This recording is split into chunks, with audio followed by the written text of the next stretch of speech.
नमस्कार, मी अजित चव्हाण. ऑडिट मतदारसंघाचे आमच्या खास कार्यक्रमात आपलं स्वागत. आज आपण ऑडिट करणार आहोत जालना जिल्ह्याचं. काय परिस्थिती आहे राजेश टोपेंच्या मतदारसंघात, जनतेच्या अपेक्षा काय आहेत, विद्यमान आमदारांनी अपेक्षा पूर्ण केल्या आहेत का, याचाच थेट जालना जिल्ह्यामधला आपण लेखाजोखा मांडणार आहोत. मात्र सुरुवातीला जालना जिल्ह्याच्या राजकीय आखाड्यामधलं पक्षीय बालाबल पाहूयात. स्टील सिटी, बियाणांची पंढरी, कापडाची मराठवाड्यातली सर्वात मोठी बाजारपेठ अशी जालन्याची ओळख. त्यामुळे राजकीय दृष्ट्याही जालना हा मराठवाड्यातील एक अत्यंत महत्त्वाचा जिल्हा. मोदींच्या मंत्रिमंडळात राज्यमंत्री म्हणून विराजमान झालेले भाजप खासदार रावसाहेब दानवे असतील किंवा राज्याचे उच्च आणि तंत्रशिक्षण मंत्री राजेश टोपे असतील, या नेत्यांना जालन्यात आपापले गड राखण्याचं आव्हान नव्यानं पेलावं लागणार आहे. जिल्ह्यात एकूण 5 विधानसभा मतदारसंघ असून त्यापैकी 2 विधानसभा मतदारसंघ राष्ट्रवादी काँग्रेसकडे, तर शिवसेना, काँग्रेस आणि अपक्षाच्या ताब्यात प्रत्येकी 1 विधानसभा मतदारसंघ आहे. जालना विधानसभा मतदारसंघाचं प्रतिनिधित्व काँग्रेसचे कैलास गोरंट्याल करतायत. त्यांची ही दुसरी टर्म आहे. घनसावंगी मतदारसंघातून राज्याचे उच्च आणि तंत्रशिक्षण मंत्री राजेश टोपे हे राष्ट्रवादीचे आमदार आहेत. राजेश टोपे सलग 3 वेळा या मतदारसंघातून निवडून आलेत. भोकरदन विधानसभा मतदारसंघही राष्ट्रवादीच्या ताब्यात असून या ठिकाणी राष्ट्रवादीचे चंद्रकांत दानवे तिसऱ्यांदा निवडून आलेत. परतूर मंठा विधानसभा मतदारसंघाचं प्रतिनिधित्व अपक्ष सुरेशकुमार जेतलिया करतायत. ते पहिल्यांदाच निवडून आलेत.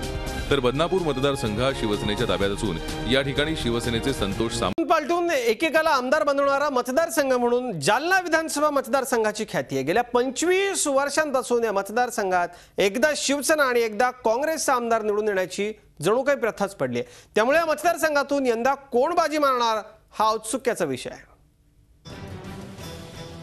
मराठवाड्यातली सर्वात मोठी बाजारपेठ अशी ओळख असलेल्या जालन्यात विधानसभा निवडणुकीचे वारे वाहू लागलेत. सध्या काँग्रेसचे कैलास गोरट्याल या मतदारसंघाचं प्रतिनिधित्व करतायत. गेल्या निवडणुकीत गोरट्याल यांची लढत शिवसेनेचे जिल्हाप्रमुख भास्कर आंबेकर यांच्याशी झाली होती. या निवडणुकीत गोरट्याल यांना 74,400 तर भास्कर आंबेकरांना 53,629 मतं मिळाली. गोरट्याल यांनी 20,771 मतांनी विजय मिळवत काँग्रेसचा झेंडा फडकवला. गेल्या 5 वर्षाच्या कारकिर्दीत जालना शहराचा पाणी प्रश्न, शहर आणि ग्रामीण भागातील रस्त्याची कामं, जिल्हा महिला रुग्णालय, शहरात पथदिवे, महत्त्वाच्या चौकांचं सुशोभीकरण आदी विकास कामं केल्याचा दावा गोरट्याल यांनी केला आहे. जालन्यात खड्डे की खड्ड्यात शहर आहे की शहरात खड्डा आहे असा एक प्रश्न फार मोठा होता आणि प्रायोरिटी नगरपालिकांची प्रायोरिटी आम्ही यामध्ये घेतलं. मुख्यमंत्रीकडून 10 कोटी रुपये निधी आणला. त्यापैकी 7 कोटी जालना शहर आणि 3 कोटी माझ्या मतदारसंघात राहिलेल्या गावात दिलं. जेवढे महापुरुषांचे पुतळे आहे त्याचं सुशोभीकरण आम्ही केला. काँग्रेस आमदारांचा हा दावा मात्र विरोधकांना अजिबात मान्य नाहीये. आम्ही केलेल्या कामाचं श्रेय विद्यमान आमदार लाटत असल्याचा आरोप शिवसेनेचे माजी आमदार अर्जुन खोतकर यांनी केलाय. आपल्या मराठीमध्ये एक म्हण आहे बघा, आयत्या वेळेवर नागोबा, तशातली गत आहे. जालना शहरातील जनतेला पूर्णपणे कल्पना आहे की ही योजना शिवसेना भाजपच्या काळातली आहे. शिवसेनेनेच या योजनेला प्रस्ताव पाठवला, मंजुरी घेतली आणि मला हायकोर्टामध्ये जाऊन, उच्च न्यायालयामध्ये जाऊन या योजनेला निधी आणावा लागला. जवळपास 200 कोटीचा पुढचा खर्च हा आमच्या कालावधीमध्ये आम्ही या योजनेवर खर्च केलेला आहे. मग यांच्या कालावधीमध्ये 10-20 कोटी 25 कोटी खर्च झाला असेल म्हणजे काय योजना यांची का? माझं प्रामाणिकपणे बोलणं आहे की खऱ्या अर्थाने योजना कोणी तयार केली, कोणी मंजूर केली आणि कोणी या योजनेसाठी पैसा माननीय उच्च न्यायालयामध्ये जाऊन आणला हे आपण बघितलं पाहिजे. राजकीय नेते मंडळी कितीही विकासाच्या गप्पा मारत असले तरी हा मतदारसंघ म्हणजे जणू काही समस्यांचं माहेरघर आहे असंच म्हणावं लागेल. जायकवाडीचं पाणी असूनही फायदा नाही. शहरात अंतर्गत पाईपलाईन अर्धवट अवस्थेत, शहरात मोठ्या प्रमाणात अस्वच्छता, सिंचनाच्या सोयी उपलब्ध नाहीत, उच्च शिक्षणाच्या सोयी नाहीत, अरुंद रस्ते, अतिक्रमणाचा वाढता विळखा. रस्ते खराब आहेत, नाल्या काढलेल्या नाही आहेत, आउटलेटची व्यवस्था नाही आहे पाण्याची, पथदिवे कायमस्वरूपी बंद असतात, कुठलेही कर्मचारी ह्या गोष्टींकडे लक्ष देत नाही. विकास कामं, रस्त्याची जी कामं झालेली आहेत ते सुद्धा निकृष्ट दर्जाचे झालेले आहेत कामं. आणि जिथे आतमध्ये कामं झालेलीच नाही, ते फक्त प्रमुख रस्ते जे आहेत ते प्रमुख रस्तेच केलेले आहेत. आतमधील कॉलनीमधील गेल्या 20-25 वर्षापासून जे रस्ते आहेत तशीच परिस्थिती आहे. तुम्हाला पाहायला मिळेल, तुम्ही पाहून घ्या रस्त्यावर ग्राउंड मारा, तुमच्या सगळं लक्षात येईल की किती आधी रस्ता झालेला आहे आणि केव्हा झालेला आहे. 20 वर्ष झाल्यावर रस्ताच नाही इथं. या मतदारसंघाचं वैशिष्ट्य म्हणजे इथला 65% भाग हा ग्रामीण भागात असून 35% भाग हा शहरी आहे. दलित मुस्लिम समाज 33% आहे. त्यामुळे ही अल्पसंख्याक मतं जो उमेदवार आपल्या बाजूने वळवतो तोच इथं विजय मिळवण्यात यशस्वी होतो, असं इथलं राजकीय गणित आहे. या मतदारसंघात जनतेचा कौल हा आलटून पालटून मिळतो, असा आजवरचा इतिहास सांगतो. त्यामुळे गेल्या काही वर्षात सलग 2 वेळा आमदार होण्याचं भाग्य इथं एकाही आमदाराला मिळालेलं नाही. यंदा पुन्हा एकदा मैदानात उतरण्यासाठी सज्ज असलेले काँग्रेसचे कैलास गोरंट्याल हा इतिहास बदलतात की शिवसेनेचे इच्छुक उमेदवार अर्जुन खोतकर यांना संधी मिळाली तर ते बाजी मारतात, याची सध्या चर्चा रंगताना पाहायला मिळते. काँग्रेस आणि शिवसेना या 2 पक्षांच्या होणाऱ्या तुल्यबळ लढतीमध्ये या दोनही पक्षांना त्यांच्या मित्रपक्षांची साथ मिळणं तेवढंच महत्त्वाचं आहे. आणि त्याच दृष्टिकोनातून या दोनही पक्षांच्या नेत्यांनी आता मोर्चेबंधनी करण्यास सुरुवात केली आहे. जर महाराष्ट्र नवनिर्माण सेना या विधानसभा मतदारसंघातून निवडणुकीत उतरली तर त्यांना कितपत साथ मिळेल हे येणारा काळच सांगू शकेल. व्हिडिओ जर्नलिस्ट कृष्णा आडेपसह नितेश महाजन, झी मीडिया, जालना. राष्ट्रवादी काँग्रेस पक्षाचा जबरदस्त प्रभाव असलेल्या घनसावंगी मतदारसंघावर राष्ट्रवादीचे नेते राजेश टोपे यांची गेल्या 15 वर्षांपासून एकहाती सत्ता आहे. टोपेंचा हा मजबूत गड नेस्तनाबूत करण्याकरता गतवेळी विरोधकांनी ताकद लावायला सुरुवात केली. त्यामुळे या मतदारसंघात होणाऱ्या लढतीकडे आतापासूनच अवघ्या महाराष्ट्राचं लक्ष लागलंय.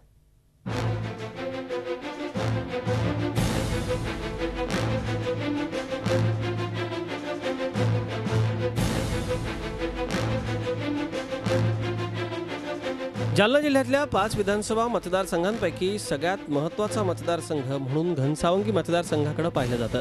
कारण या मतदारसंघाचं नेतृत्व करतायत राज्याचे सध्याचे उच्च आणि तंत्र शिक्षण मंत्री राजेश टोपे. गेल्या 15 वर्षांपासून राजेश टोपे यांनी इथं कमालीचं संघटन कौशल्य दाखवत सत्ता टिकवली आहे. सलग 3 वेळा या मतदारसंघातून निवडून येत टोपेंनी हॅट्रिक साधली आहे. 2009च्या विधानसभा निवडणुकीत या मतदारसंघात टोपे यांची शिवसेनेच्या अर्जुन खोतकरांशी लढत झाली. यात टोपेंना 1,04,206 मतं मिळाली, तर अर्जुन खोतकरांना 80,899 मतांवर समाधान मानावं लागलं. या लढतीत टोपेंनी 23,307 मतांनी विजय मिळवला. विद्यमान आमदार आणि राज्याचे कॅबिनेट मंत्री असलेल्या टोपेंनी गेल्या 5 वर्षात गोदावरी नदीवर बंधारे, पिण्याच्या पाण्याच्या योजना, digital library, trauma care centre, polytechnic college अशी महत्त्वाची कामं केल्याचा दावा केला आहे. लोक जाणते असतात, लोक हुशार असतात, लोक पाहत असतात आणि त्यामुळे जे काम करतात, जे त्यांच्यामध्ये असतात, जे त्यांच्या सुखात आणि दुःखात अडीअडचणीत त्यांच्याबरोबर असतात, त्यांना ते साथ देतात. आणि म्हणून मला विश्वास आहे की इथे कोणतीही मोदी लाट वगैरे काहीही विषय नसणार. हा स्थानिक लोकांच्या संपर्क आणि विकास कामांवरच निवडणूक होणार आणि त्यामुळे मला पूर्ण विश्वास आहे की लोकांचं समाधान जितकं जास्तीत जास्त करायचं असेल तेवढं करण्याचा आम्ही प्रयत्न केला आहे. जे कामं कधी संपत नसतात, त्यामुळे मला त्याचं भान आहे की आणखीन बरेच कामं करायचे. त्यामुळे निश्चित प्रकारे लोक मला ते पुढील कामं करण्यासाठी 100% विजयी करतील. राजेश टोपे भलेही काम केल्याचं सांगत असले तरी विरोधक त्यांचा विकास कामांचा दावा मान्य करायला तयार नाहीत. टोपेंनी कोणत्याच विकासाच्या योजना मतदारसंघात राबवल्या नसल्याचं सांगत विरोधकांनी टोपेंच्या विकासाच्या दाव्यावर टीकास्त्र सोडलंय. गेली 14 वर्ष 15 वर्ष जवळपास ते आता राज्यामध्ये मंत्री म्हणून काम करत आहेत. पण कुठलंही ठोस काम किंवा कुठलंही मोठं विकासात्मक काम त्यांच्या काळामध्ये झालेलं नाही. मंत्री असूनही जवळजवळ आत्ता दुष्काळाच्या छायेमध्ये आमचा मतदारसंघातील लोक सातत्याने वावरत आहेत. मराठवाड्यामध्ये पाऊस पडत नाही. अतिवृष्टीमध्ये गेल्या वर्षी ज्या आधीचा पाऊस झाला त्याच्यामुळे अतिवृष्टीमध्ये 60 गावांना पैसे त्यांच्याकडून मिळाले नाही. म्हणजे लोकांना अतिवृष्टी झाली तरी पैसे मिळत नाहीत, दुष्काळ पडला तरी पॅकेज मिळत नाही. आणि सरकारमध्ये बसलेले मंत्री महोदय मग काय करतात या मतदारसंघात लोकांसाठी. राजेश टोपेंच्या मतदारसंघात सर्वसामान्यांना अनेक समस्यांनी वेढलाय. ग्रामीण भागात रस्त्यांची दुरवस्था, मोसंबीच्या बागा आहेत पण प्रक्रिया उद्योग नाहीत. फळबागांसाठी सिंचनाच्या पुरेशा सोयी नाहीत. त्यांनी काहीच केलं नाही. रस्ते नाही, नाल्या, लाईट नाही, कचऱ्यासाठी काही सोय नाही आहे, कचरा कुंडी नाही आहे कुठं ठेवलेली, काहीच सोयच नाही आहे ना जालन्यामध्ये. जे मेन रोड आहे त्याने ते मेन रोड केले, जे गल्ल्या बोळ्यातले रोड आहे ते बिलकुल त्यांनी केले नाही.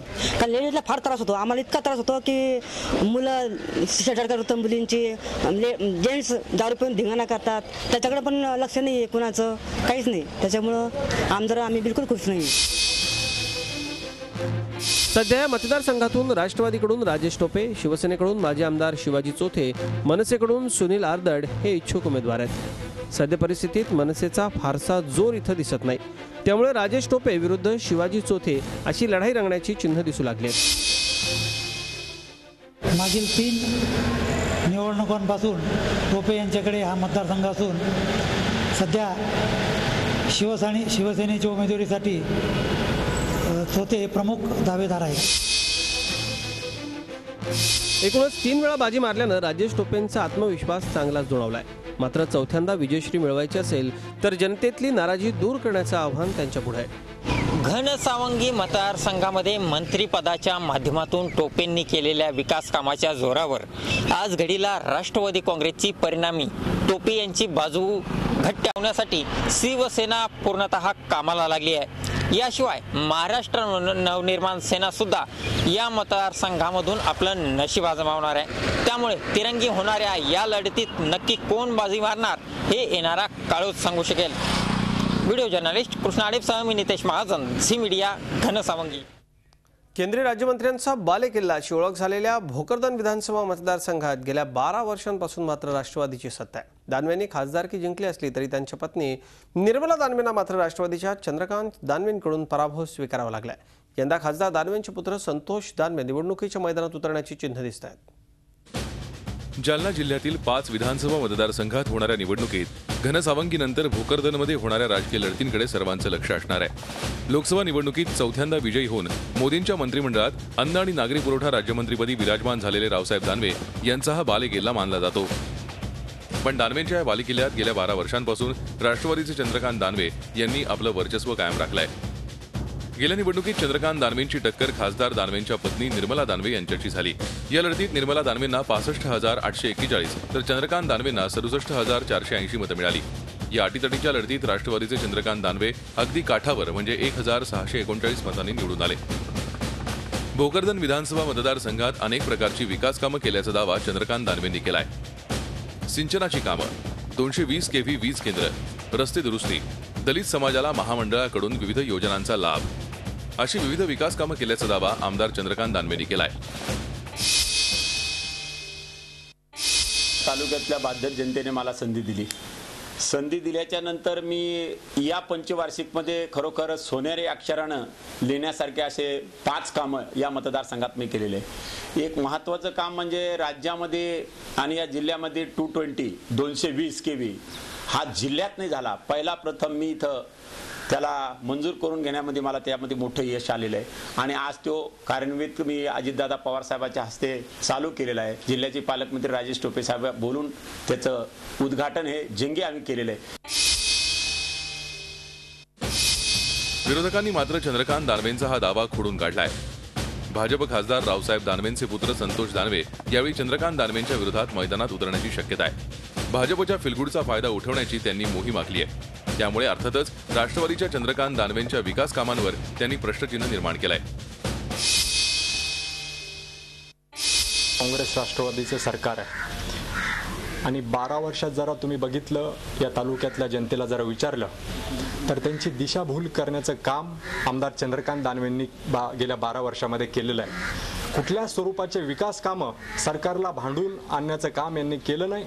त्यावर जिल्हा परिषद आमच्या ताब्यात आहे, लोकसभा आमच्या ताब्यात आहे, पंचायत समिती आमच्या ताब्यात आहे. या माध्यमातून आम्ही जे प्रस्तावित कामं केलेत त्याचे उद्घाटन आम्हीच करणार आणि त्यावर ते जर असा दावा करत असतील तर ते मुळीच चूक आहे.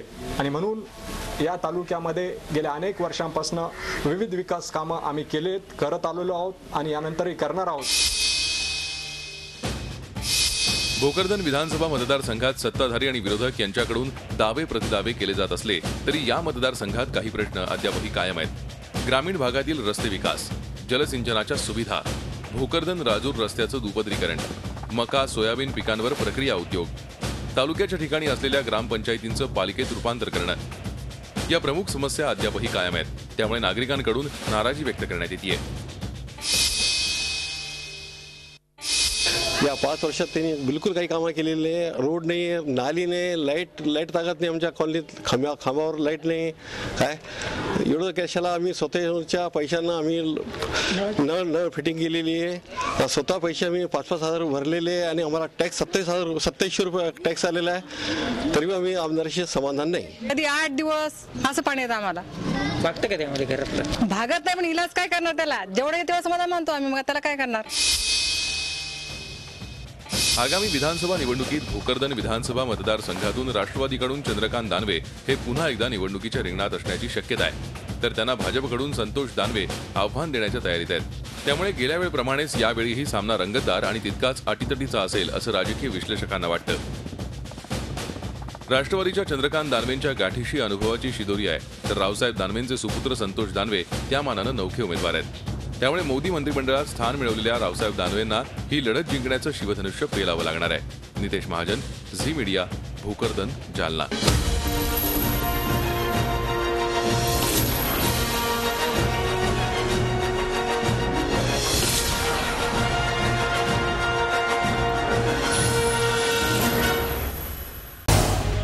झी 24 तास रहा एक पाऊल पुढे.